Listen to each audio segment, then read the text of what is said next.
Welcome the director of Miss Bala, Gerardo Naranjo, and the star, Stephanie Sigman.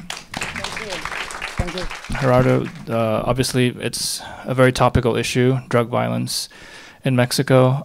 It's something that's very much in the headlines here and even more so in Mexico. But I'm wondering if you can talk about why you chose to make a film about that subject in this particular way, by focusing on the experiences of an individual who, for much of the film, has little to no idea what's going on around her.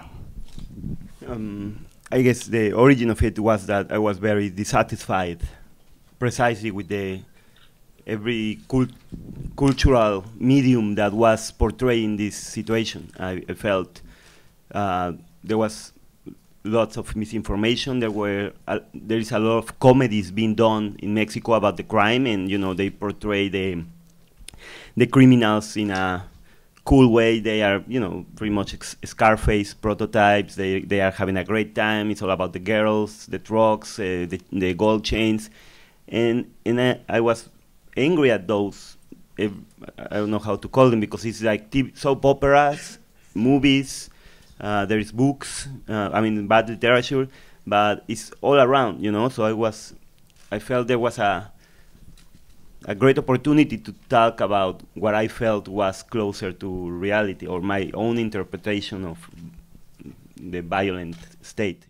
One of the distinctive things about the film is its use of long takes, and just very fluid, very choreographed camera work.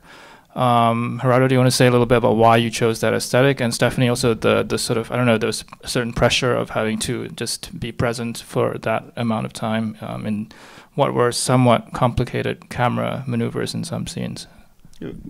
I guess Stephanie can answer you the thing about the tone and how she controlled the energy. I felt, that we were in a very thin road.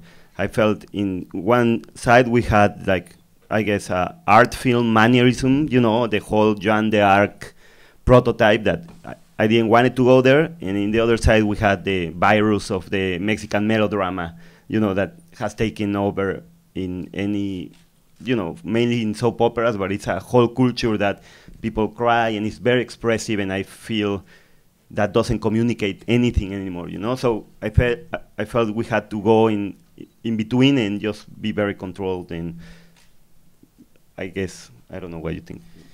Well, for me, I guess in one hand, it was really complicated to be contained. That's the word, no? Contain. A lot of time. But in the other hand, it was easier for me because it was longer, so I could go deeper in the character. I knew exactly how it was gonna be the choreography, because we did it first, like just the choreography of every shot. We did it all the film in 4 days. We shoot the movie in video first without emotion. So I will say, this is the window, but she didn't knew what was going to happen around. She didn't knew there was a guy with a gun and just threatening her. So she knew the choreography, but she didn't knew the real situation. So you only knew that when you were shooting, like all the stuff that was happening around your character? Yeah, just how the shot was gonna be, but all the emotion and the acting and the thing between the actor and I, it was there. So you were just reacting as in the moment more than But we studied the character and we talk about the character a lot, but yeah, at the end, I think it was more important, the reaction, that it was like real, to live really the moment with this actor that, by the way, is amazing.